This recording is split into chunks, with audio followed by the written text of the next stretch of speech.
So there is something that's super hard for Piers Morgan, and it's not to blame every single thing on the Jews. We'll cover his recent interview. He also had Cheng Yuger later in the interview, which luckily I didn't watch yet. But in the first part, he interviewed Daniela Weiss, sort of like a big proponent of Israeli settlements in Judea and Samaria, and as well as Gaza. She played a big role in there. So we'll also listen to a little bit from her. But I want to focus much more on sort of like Piers Morgan's, again, introduction of he introduces the topic in the first minute, and I think we might not even move from there. I think we might even spend the full hour on just that first minute, because I think I have about like 15 pieces of notes on that first introduction that I want to go through every single point. So it might take us a little bit. We have a super chat from Jonathan already. Thank you so much for starting the show with that.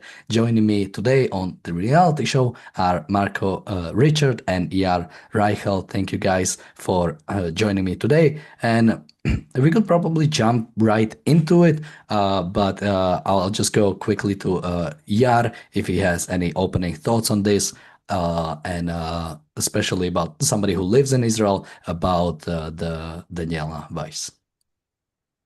I think it would be better that if you start first, like describing what happened, and then I'll move on and give my view on.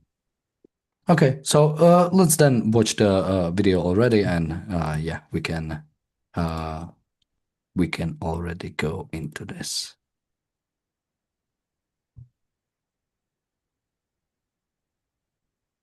Israel's illegal occupations in the Palestinian West Bank are under intense scrutiny after a US citizen was brutally beaten to death by settlers. A 20-year-old who just opened an ice cream business at home in Florida was attacked on Friday night while visiting relatives and died before reaching hospital. Mike Huckabee, the US ambassador to Israel and normally a fierce advocate for settlers, called it a criminal terrorist act.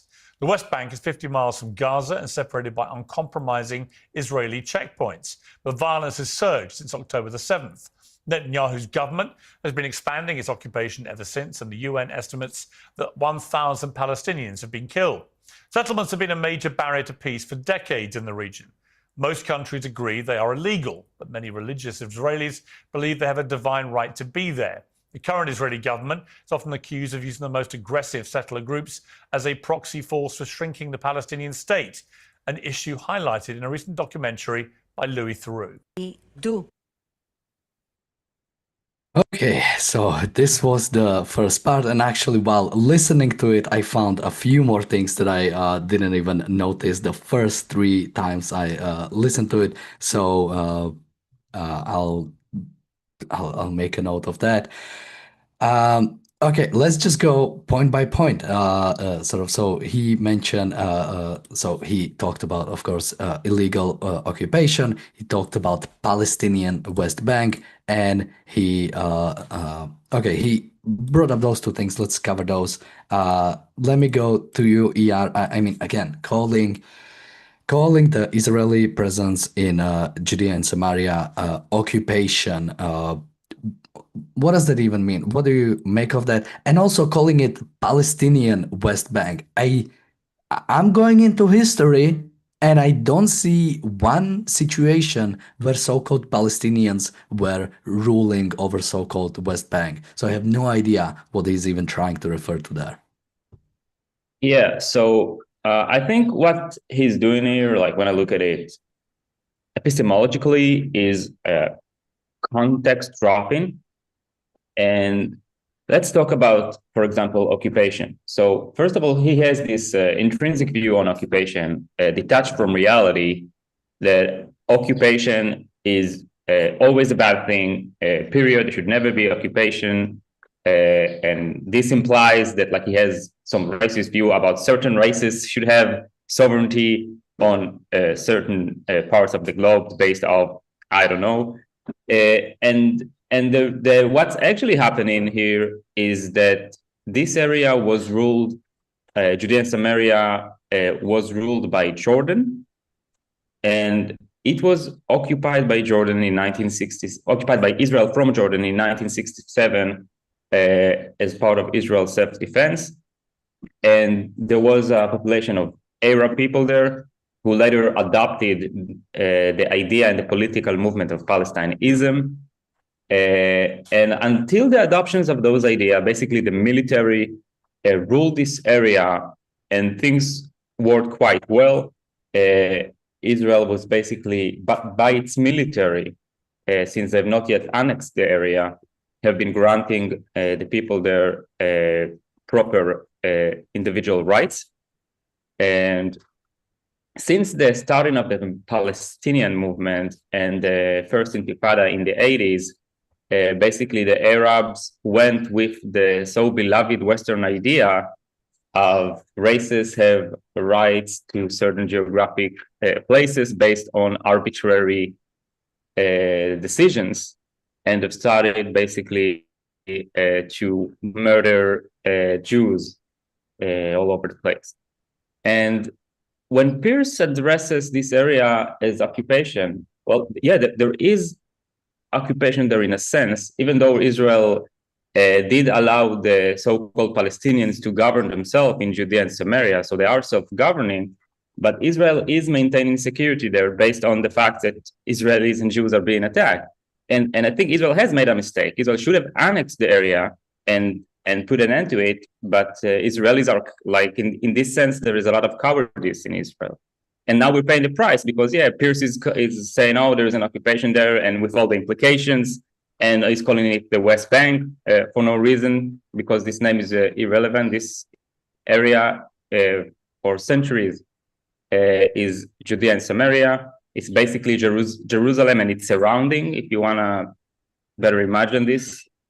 And it's just like an attempt to put it out of context. He's trying to draw this image. Israel is the bad guy.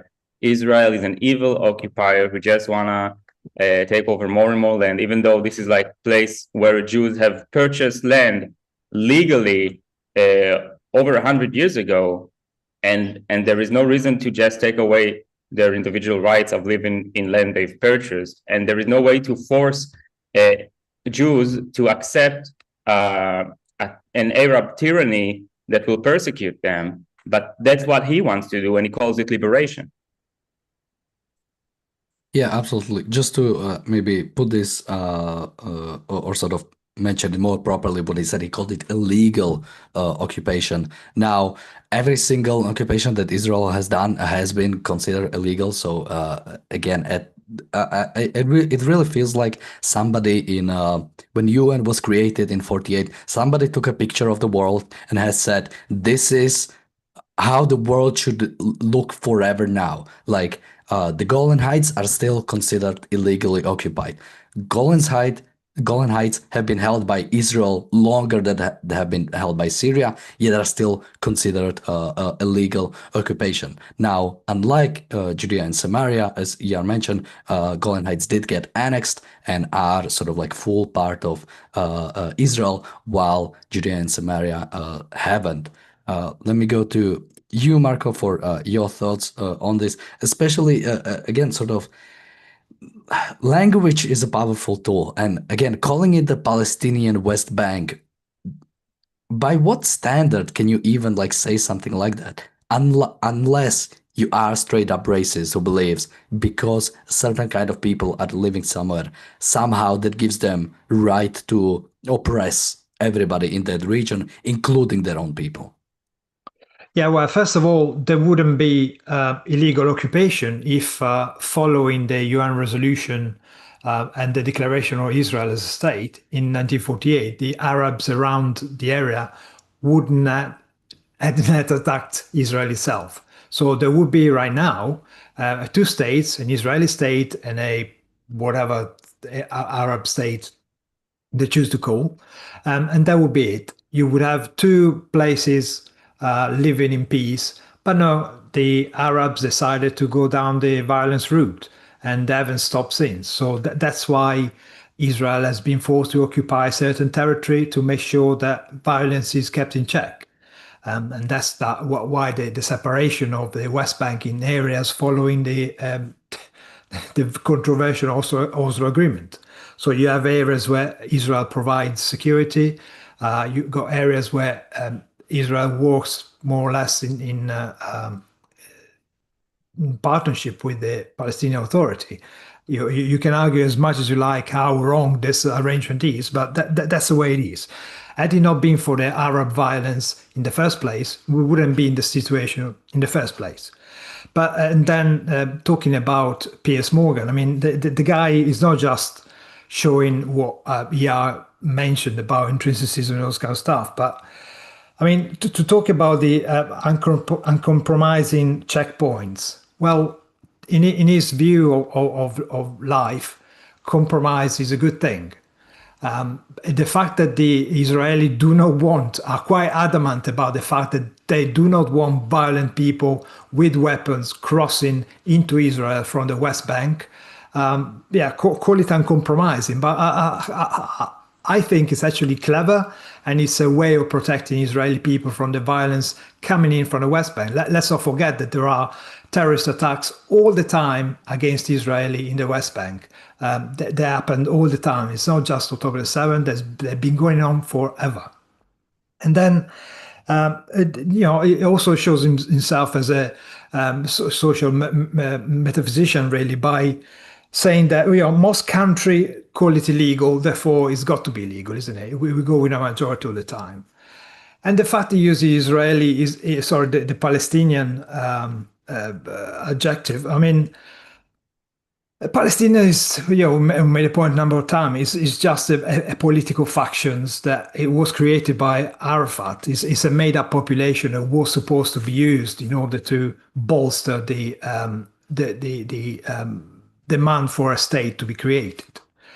So when Piers Morgan uses this term, effectively, he's kind of betraying the fact he believes there should be a state which reward terrorism called Palestine. It doesn't matter what the consequence will be for Israel. He doesn't care. That's what he believes, because he's a man of non-principles. He's a man of non-reason, and frankly, he's an evil piece of so-and-so. Yeah, absolutely. Just to pick up on your point there about the uncompromising, for example, I think what does he really want? What would be a compromising position when it comes to security? Waving through every fifth person holding a grenade and saying, "Come on in." I mean, it's ridiculous to take any kind of stance that he's trying to take, which is essentially he's ridiculing absolutism when it comes to security. He's seeing a principle, and what he does with any principle is he wants to puncture holes in it and render it no longer a principle. And that's clearly what he's doing here. I mean, he is originally a tabloid journalist, of course, red top journalist from the UK, and as such, this is the same mode that he's always been in. So, although he's conducting an interview here, the whole point of the interview is really this diatribe at the outset.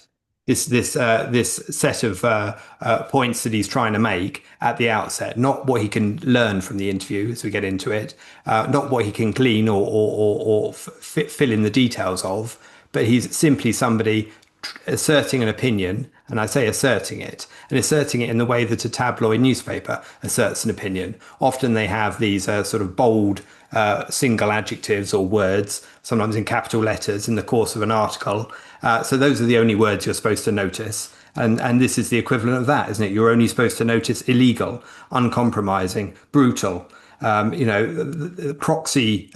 Those are the words that you're supposed to take on board and reject all the rest. And of course, he's not interested in the details. He's not interested in the facts. He's interested in simply an assertion of an opinion, which is an anti-Israel opinion from the outset, and nothing will change that. Now, there's a few more things I'd like to bring up just from that first minute. First, somebody in the chat.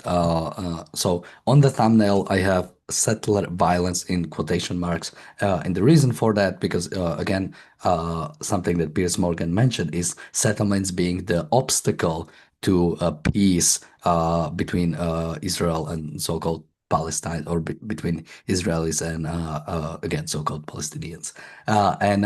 Yeah, as somebody in the chat said, even the concept of settler violence, the fact that there is such a concept is already destructive to what's actually true. The fact is that there is no such phenomenon as settler violence. Something Piers Morgan brought up is he brought up the point of I think this happened on Friday, where an American Palestinian has been I don't know what exactly he said, beaten to death by settlers. Now he omitted the fact that the reason why even this interaction happened was again because Palestinians went and attacked a settlement in the region. That then there was a response from the settlers. So now again, we don't know the full story behind this, and of course, vigilantism isn't like a justification. But the fact is, when Palestinians commit violence, they are never punished by the Palestinian Authority.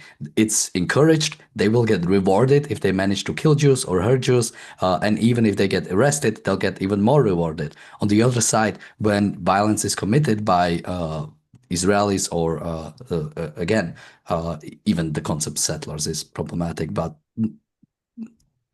let's say Jews in the region, again, that is being dealt with by Israel. So yeah, I mean, to go to you, yeah, on this point, what do you make of this over focus? Even the reason why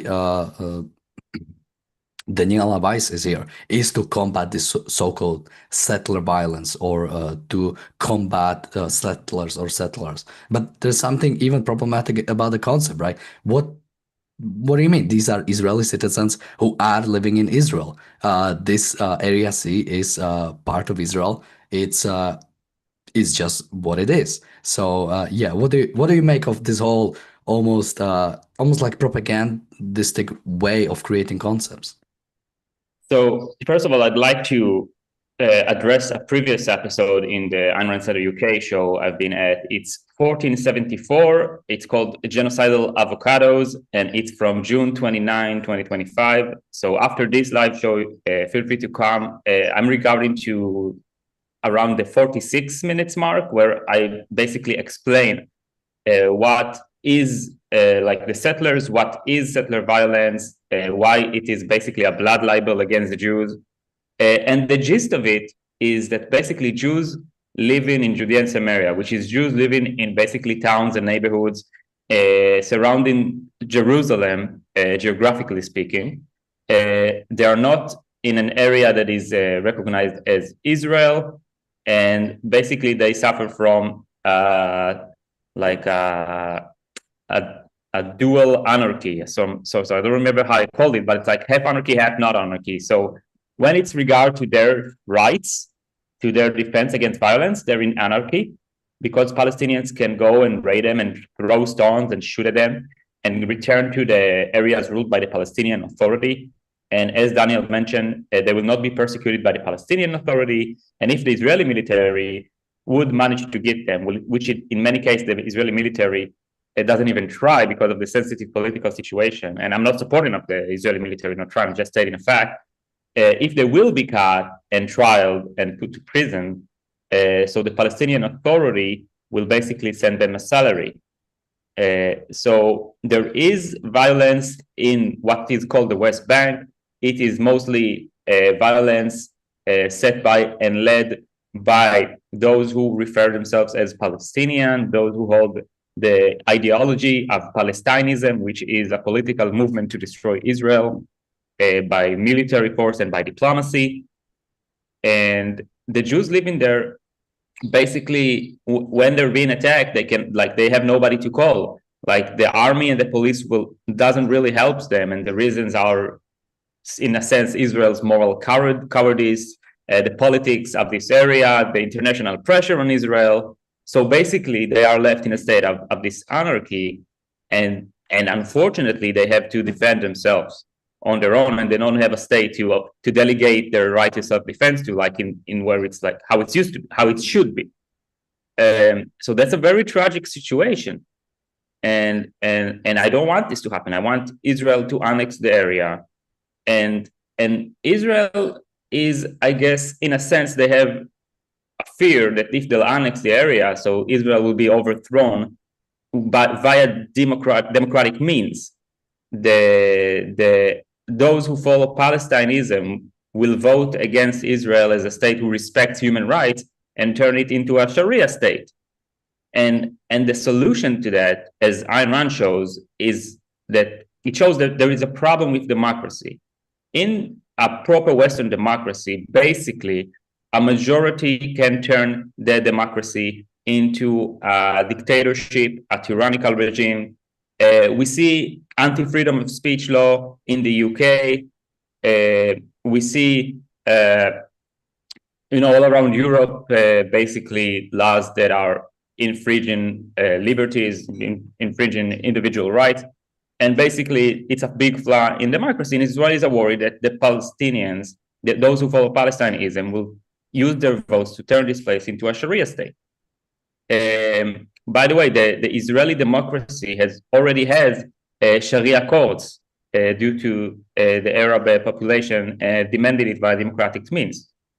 And the solution for this problem is a constitutional republic in which the people can elect their leaders, but they cannot use democratic means to attack individual rights and people's freedom and people's defense against violence and people's right to hold property are locked in the Constitution and cannot be changed.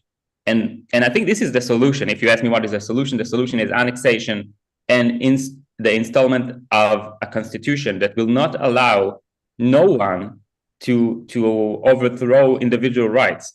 That is the solution for the situation. And of course, if it's not the first time you hear me, the introduction to such statement, it depends on an intellectual change. People has to adopt these ideas first in order for them to happen. So as long as this not happening, Israel is just trying to say, okay, well, we cannot annex this area because there are I don't know how many Arabs there who wants to destroy Israel, and they just use the void to destroy Israel. So we're just going to leave it as this mishmash. We won't protect Israelis living there. And then one of the effects of this weird situation is that blood libel of settlers' violence that is anti-Semites speaking on Jews having to defend themselves against violence that is well organized and well legalized by the Palestinian Authority and is supported by it. And then they're pointing at those defending themselves against it and said, oh, look, settlers' violence. Those settlers are so violent. They just want to kill Arabs. Those people just want to live. They want to work and sustain themselves and have a peaceful life. And all of the facts and evidence show that. And they have to respond to people trying to kill them. It's been going on for millennia in regards to Jews. And in the last 70 years, the Jews have a state and they have more power to defend themselves. So all the anti-Semites are getting all excited. That's what's going on. And I would, on top of that, I would also recommend people check out the episode we did called Debunking the Settler Violence Blood Libel. We did that, I think, a month ago with Razi and Alex, where we covered exactly this using the report that came out that basically even the so-called settler violence that UN reports is insanely overreported and misrepresenting on what's actually happening. Just to go to you, Marco, I'll bring up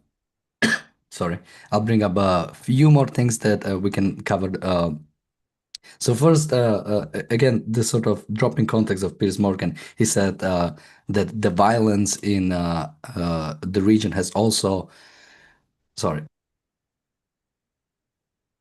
the violence in the region, or I think he said West Bank, has increased after October 7, implying that Israel basically started going in and killing Palestinians in Judea and Samaria because of the Gaza war. Instead of what was actually happening is Palestinian terrorists started being more active in the region after October 7. So again, the same kind of dropping of context, the same kind of basically, as I said, trying to blame the Jews for absolutely everything.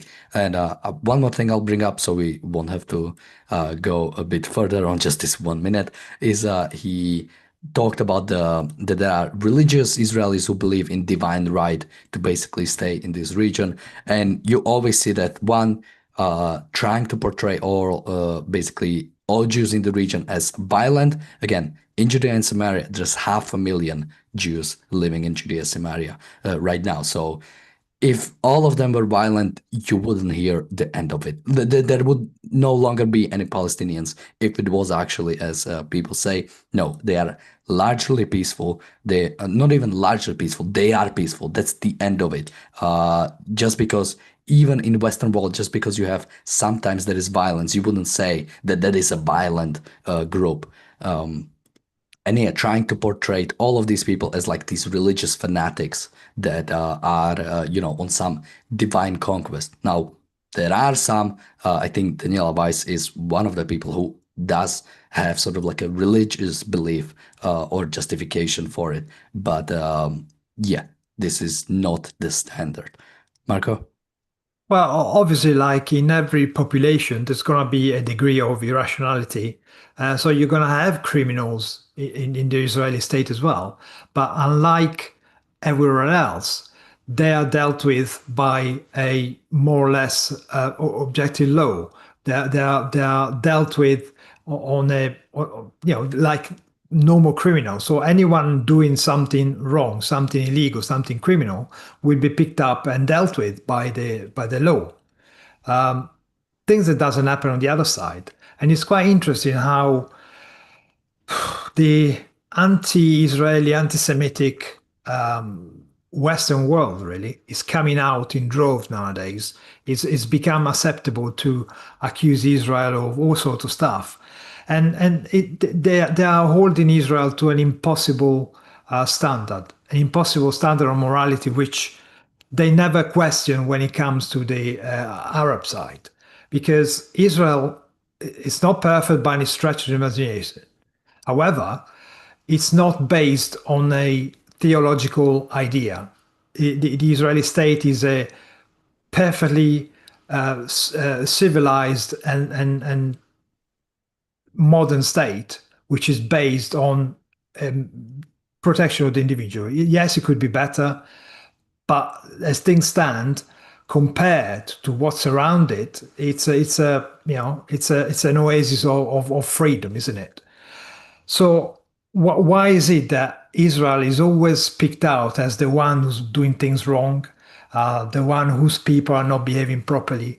And it's never questioned on the other side why those monsters are fueled by Islamic ideals, pure religion ideas and aims, imposing a Sharia law, imposing caliphate, destroying individual rights in favor of destroying individual rights in favor of a religion claim, a religious claim that comes from somebody's dream or whatever. So there is this double standard here in the West. The civilized side is always accused of behaving immorally, and the uncivilized side, the savages that surrounds Israel, always get away scot-free. And this is the kind of moral relativism that we see all the time, isn't it? Oh, well, Israel is not perfect, so the other guy should be left to literally commit crime. So when Israel is defend itself, what should it do? Should it just when you killed 1,300 people, you stop because you reached the same number of casualties from October 7th? Well, how do you deal with the hostages which are still held? Israel doesn't take hostages. Israel is a civilized place, doesn't wage war on the basis of religion. So how do you settle this? Blank. Disengagement, 2005. Israelis were moved out of their lands in Gaza in order to make room for the Gazans so they could create a terrorist state. And what happened? Did Piers Morgan and anyone in the West complain about the fact that Israeli settlers were moved out of their land? Because, that's exactly what happens. But again, Israel's fault. And, the irrational side seems to be on Israel part if you listen to these people. knowing perfectly well that it's exactly the opposite. Yeah. I'll keep my comment brief so we get a chance to get into the meat of the interview. But I just wanted to add to what Marco was saying there about the religious Israelis is one element of the motivation within Israel, but it's a small element relative to the number of secular Israelis and the Israelis who are really basing their support on Israel for the right to live their own free lives, safe from the oppression externally that Jews have faced across the world. That's what the Israel offers them, a home in which to safely live. And that's obviously the one thing that is trying to be wiped out and has been for so long. And this inversion that Marco was talking about, where it's the Arabs, whether it's in the Gazans in Gaza or the Arabs in the West Bank or Judea and Samaria, who are rendered or pretended to be presented as if they are secular, as if they're as secular as a bunch of people from southern England. And that is obviously flagrantly untrue, and that utterly removes the key to their motivation, which is a mass motivation. It is the ideology which sits underneath all of what they do. It's not like there are whole bunches of secular Gazans. The notion is ridiculous. And I just wanted to make the point that up front here, you've got all of Piers Morgan's key points that he wants to raise. He doesn't need to do the interview at this point. He's just going to keep referring back to the points he's already raised. And this is because he's pandering to the mob, isn't it? And Ayn Rand presented a brilliant character of a newspaper editor in The Fountainhead who panders to the mob and reveals what that ultimately does to that person's soul. Now I use that as a teaser, not a spoiler, and you should read The Fountainhead to see what that really means. Please do it. Yeah, so we are about 30 minutes into a 30-minute interview of 1 minute, so we're doing great. Iyar, did you want to jump in? Yeah, I have a point in this regard. And when you judge people's actions, you have two aspects that are relevant to be observed. And I would separate those aspects to motivation and justification.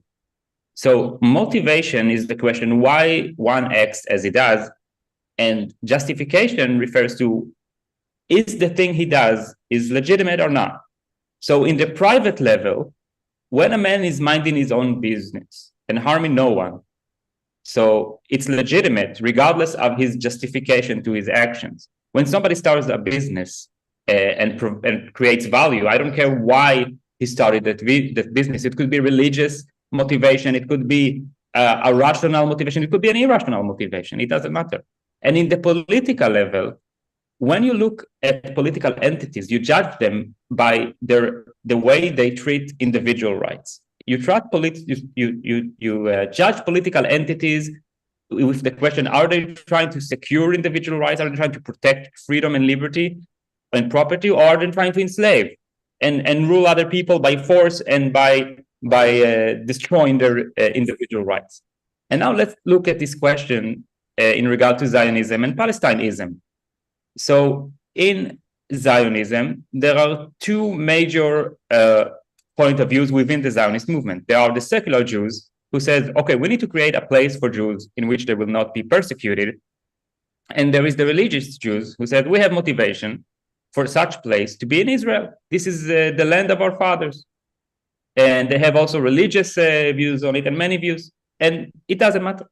In the political level, Zionism aims for a place where individuals will have right. They can hold property, they can move freely, they can speak freely, they can act freely. And an evidence for this is the state of Israel. This is what the state of Israel does. And all of the Israeli citizens have equal individual rights. And this state is not perfect. It's a mixed economy. But in the sense in which, in the context it's being criticized at, it's actually a perfect state in this context. And therefore it is justified. Now let's look at Palestineism. The motivation behind this movement is a will, whether religious or communist or nationalist, racist will, to, for the very least, enslave the Jews. Some wants to completely kill them and destroy them. Some want to just hold them as slaves or just use them as like whatever. And this is the motivation. And you can see it. Like they claim it's like to free the land. But what freeing the land means, it means killing the Jews or enslaving them. It's in what they're saying in their songs and arts and programs. And then you go to the justification. So what do they want to do? They basically want to establish an Islamic tyranny, like ISIS, like in militias in Iraq, like Afghanistan, like the Taliban state. This is what they want to do, or some sort of other jihadist or communist variation. This is what they're going for, and evidence for this is Hamas rule in Gaza and Palestinian Authority rule in the West Bank. And again, I recommend you to, after this live, check out episode 1477, in which I speak about it in extent. But this is it. So, and when Piers Morgan, why am I saying that? Because when Piers Morgan takes an Israeli from the religious Zionism and asks her about her motivation, so she says her motivation, I believe in it. This is the land God gave us, whatever. And then he basically, the message says, well, that's not a good enough of justification. And it's right. When you look in the context of like worldwide objective criteria, moral criteria for states, this justification is not enough. The justification is the nature of such state, which will ensure individual rights and liberties, unlike the nature of a Palestinian state that will lead to a second Holocaust. And he's ignoring that. And in a sense, he knows that, yet he chooses to ridicule Zionism by focusing on motivation as if it's the justification in an objective international state. With that, I think we can move on to the interview. Something first about the clip is I was thinking if we should just play it from the start, but we actually have so little time left that I found a clip from Piers Morgan's X. So he done the interview and then he chose, this is about 4 minutes long, so we might actually maybe do the whole thing, but this is the specific take he wanted to take out from the interview, and I think you can guess what it's gonna focus on, but I think it's still would be worth covering. But just before we go there, let me remind people that today's episode of the reality show is sponsored by the Objectivist Guide to the Galaxy. If you are interested in science from sort of an objectivist point of view, not necessarily that there is like a unique view of science from objectivist point of view, but I think there's a unique framing that can be put on by an objectivist. In the recent book by Zoltan Sendes, he answers 42 questions about life and science inspired by the Hitchhiker's Guide to the Galaxy of what is the answer to everything life on Earth. It's the number 42, so that's where the inspiration came from. So 42 questions, 42 chapters. You can find out more about that using the link in the chat and in the description, the Objectivist Guide to the Galaxy. With that, let's listen to basically what Piers Morgan wanted you to take out from this interview as the main thing.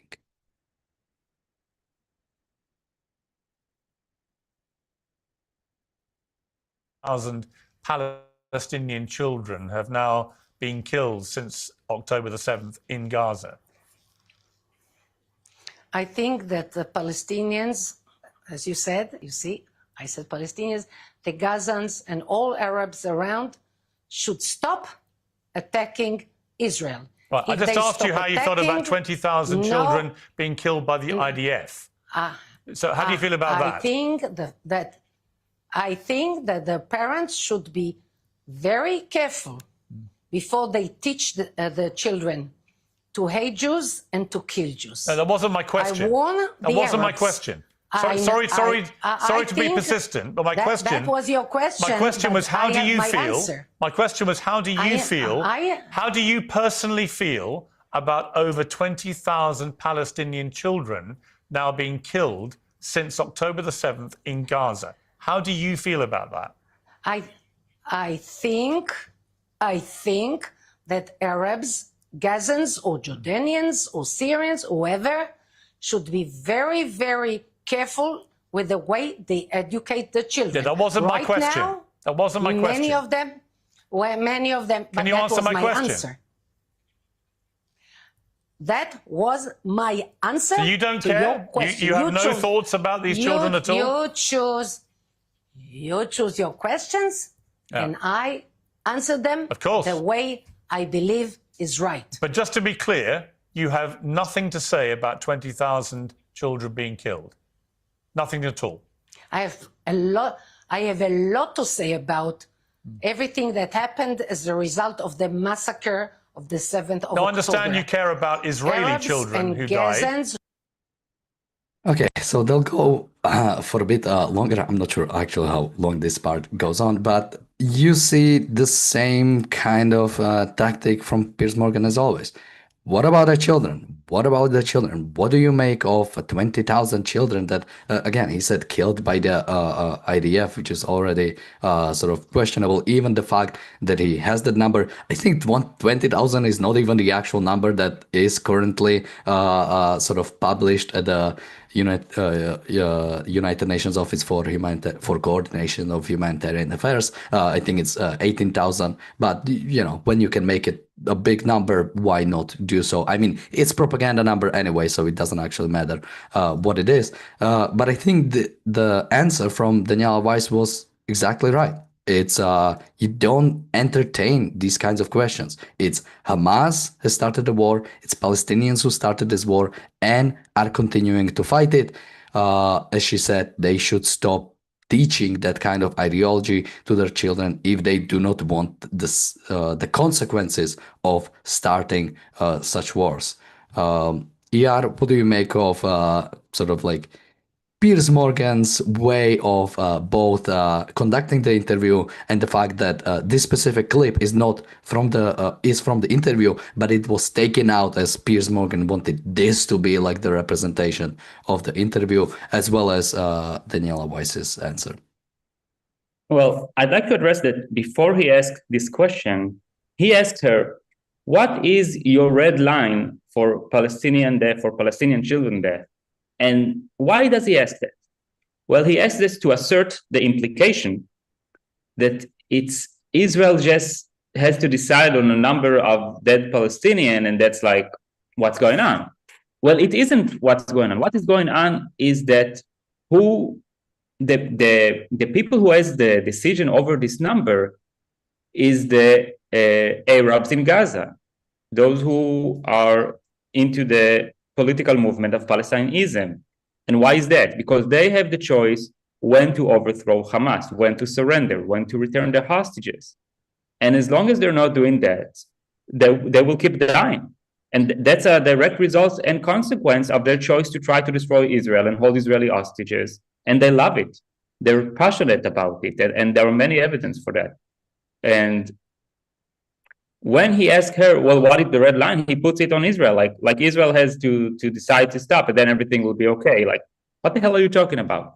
Now, when he asks her how she feels about the death of children, he goes to emotionalism, and he wants the Western viewer who has not felt the trauma of your friends and family being massacred and kidnapped. He wants to portray her as a monster who has no emotions towards the general, like the death of children in general. That's not the case here.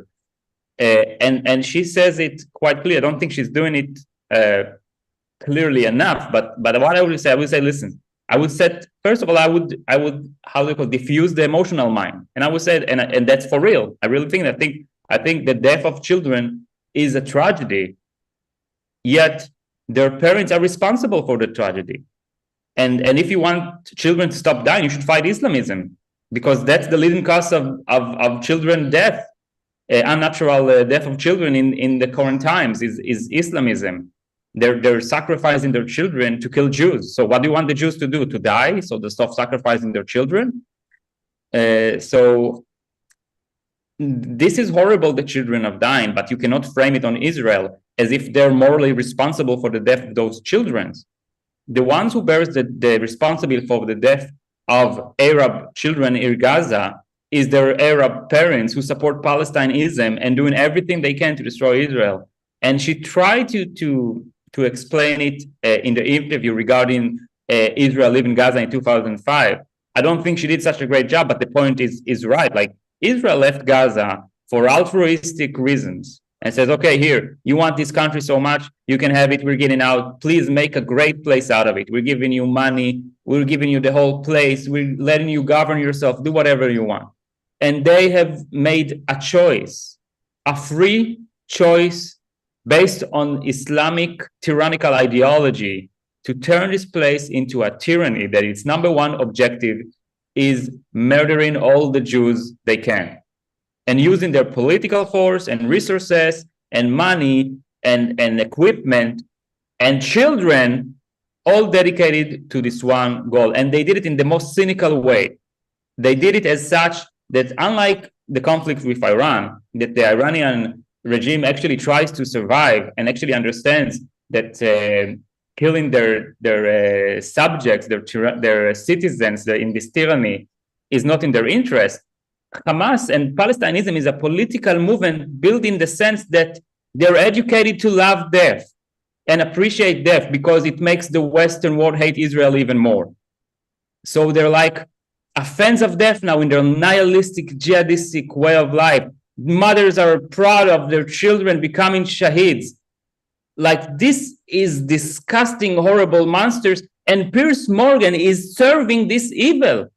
Piers Morgan is doing exactly what those monsters want. He's a partner in crime by making this evil, cynical propaganda machine of death work against Israel. And I despise that. That is just pure evil and wickedness. Yeah, absolutely. And you mentioned the sort of the celebration of death within the Palestinian or even broader Arab culture. And yeah, absolutely. I guess I can even bring up sort of an anecdote. There used to be, I cannot remember when this was, but there is a game on Steam that has been since banned, but I managed to get the demo version of it, which is, I think it's called something like Knights of Al-Aqsa Mosque. And it's basically a game where you play as a terrorist killing Jews. That's what the game is about. And it had an expansion where you could commit October 7 as a Palestinian. That is the kind of culture that's coming out of the from Arabs, that's coming from the Palestinians. And one of the most interesting parts about that is when you die, you don't get a game over screen. You don't get a you failed screen. You get a you were martyred screen, and you get a picture of a woman sort of like raising hand from the heaven and bringing up that terrorist who has just martyred himself. That is a pure celebration of death. That is a complete death culture that views dying as something positive. Marco, any thoughts from you on the Piers Morgan's question? There is another death culture, the death culture of the people who push altruism, who push feeling over ideas and thinking. That's what he does, Piers Morgan, in this thing. That's why he used this clip, because how do you feel, he asks the woman, how do you feel? What's your feeling? Because he believes, like every other cretin like him, that a feeling is a primary. A feeling is a valid thing for you to make a judgment. And of course, everybody feels bad when a child dies, but you cannot ignore the reason why the child dies. You cannot ignore, as Yar pointed out, that the child dies because the parents started a war. The parents went into Israel, killed other children that apparently don't matter that much to Piers Morgan and his ilk. And they killed people. They are still holding hostages. How do you feel about the hostages? Nah, nobody cares, do they? It's just absolutely ridiculous. I mean, this woman did, in my opinion, a very bad interview. She wasn't very good at dealing with him. but she actually did something incredibly good in this bit. When she was asked, how do you feel? She answered, I think that blah, blah, blah. And that's the perfect way. Take these emotionalist monsters, take these irrational puppets, and fight them back with ideas. Fight them back, showing them why they're wrong. Don't stoop down to the level of emotionalism, fighting sorrow with cry and desperation. Just ask them, okay, you feel bad about it. Why do you feel bad about it? So who caused this feeling? Was it Israel? People were celebrating at a party in a festival, a music festival. They were murdered by the people who celebrate death. So who's in the wrong here? How do you feel, Piers? Yeah. I mean, you've both said it so eloquently and so clearly. I mean, he's screaming at her to emote and to emote for the enemy and the children of the enemy. And she is right to change the point and try and expand the point. Of course, he doesn't allow her to do that, does he? She is trying to provide the context that he wants totally severed from the argument.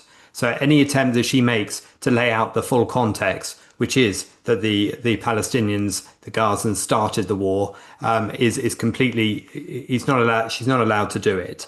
And it's that context that's necessary to understand why are these children at risk, and they're at risk because of their attitudes, the ideology of their parents, and of course the fact that they deliberately. I mean, the numbers we're given about what the population within Gaza is in itself a piece of propaganda, exaggerated, because the civilian population is always exaggerated in order to pull on the heartstrings of the rest of the world. But whatever the number truly is, it is clear that the Gazans are encouraged to breed as many children as possible in order to have as many victims as possible, as many martyrs as possible, in order to promote the cause and to vilify the Jews as a consequence of that.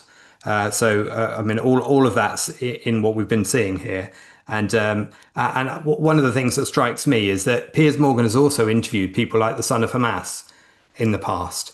He's been told to his face what Hamas and really represents. But does he ever draw on any of that in any subsequent interview? Does he ever draw on any of the lessons that he's learned from somebody with the direct personal experience that should, even by his own attitude to what truth is, at least give him some cause to consider the wider picture? And he doesn't do that at all. He never references that. He falls into the mob mentality, which is what I referred to at the beginning, the safe territory of just going with what the majority is currently saying. And that what the majority is currently saying is a result of the propaganda that stems from the altruism that you guys have identified. Yeah, and with that, we didn't actually get to cover much of the interview. But what I wanted to really focus on is, again, sort of like Piers Morgan's way of conducting these interviews. With that, Yar, anything else you'd like to bring up from, if you watched the interview, anything else you'd like to point out, and any last thoughts, and also where can people find you? I want to say on a completely different subject that I recommend you to follow what is going on with Syria. It's very interesting right now that basically Israel is basically the protector of the Druze in Syria, which I think is a very good, positive thing. I think it's justified, and hopefully we'll keep on defending them, and hopefully the Syrian regime will not become an Islamic tyranny, which I don't think the latter part will, I think they will eventually become an Islamic tyranny unless Israel will stop them. You can find me as such. So I'm an associate of the Ayn Rand Center Israel. You can find out about the Ayn Rand Center Israel in aynrand.org.il/about. That will be the English page. And I'm a leading member of Victory Now movement. We're working on a book to present a plan for Israel's victory. and a moral case for it. As you see me talk is this show, this is very important to me to present the intellectual moral case for whatever I'm speaking about, because without that, we cannot achieve anything without changing people's mind first to support true and rational ideas. So you can find out about this movement at www.victory.now, and you can sign up for the waiting list for the book and to our Substack in this website. Marco, anything else you'd like to bring up from the interview? Your last thoughts, and where can people find you? Yes. When there is a clash between civilization and savagery, when people like Piers Morgan choose to put support behind the savages, well, the logic, obvious outcome is serfdom, slavery, violence. And that's why here in Britain we see gangs of Muslim men who rape children, who rape women, because that's what they do. That's what the appeasement of this kind of savage culture does. If you cannot compromise with something which is bad, because all you can get is something which is less bad. But if you argue for the good and compromise with the bad, you're seeking the good, but all you get is a bit less good because you compromise with the bad. So the only winner here is the savage. So wake up before it's too late. And I'll just make the point that the UK back in May chose to sanction Daniela Weiss, and they chose to pick her out as representative, essentially, of all Jews, in the way that Piers Morgan is doing by making her representative of all Jews in terms of the religious motivation as well that ER laid out earlier. And of course, that's a distortion in itself. But at the same time, what the UK does it even more clearly, because around that moment back in May, or indeed at that moment, it chose to drop the idea of doing a free trade deal between the UK and Israel at all.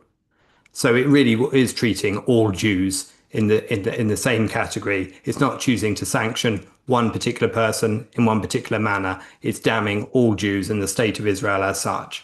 And of course, you know, it's frustrating when you live under a government like this that it takes such an attitude. And obviously, the thing we would most like to see is countries like the UK being able to do free trade deals with countries that hold, the same attitudes to individual rights at root anyway, at base anyway, as Israel does. So those are the countries that really ought to be getting together and proving that it's through free trade and the individual being able to live and thrive and flourish that we can have prosperity.